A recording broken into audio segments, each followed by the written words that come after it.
अंतरवाली सराटीत आज मनोज जरांगेंची बैठक, सर्वांना उपस्थित राहण्याचं जरांगेंचं आवाहन। बैठकीत पुढील दिशा ठरवली जाणार असल्याची माहिती। सरकारकडून हट्ट पुरवण्याचं काम चाललंय, ओबीसींना धक्का मारून बाहेर काढण्याचं काम। मराठा अधिसूचना मसुद्यावर भुजबळांची प्रतिक्रिया।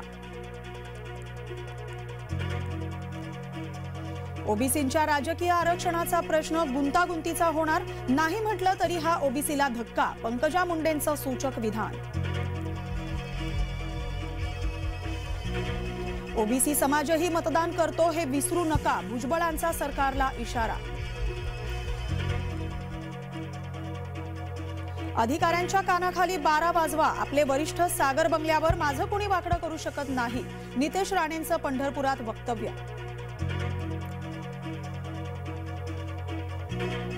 अटल सेतूवरून दररोज 30,000 वाहनांचा प्रवास, टोलद्वारे दिवसाला सरासरी 61 लाख रुपयांचा महसूल, MMRDAची माहिती।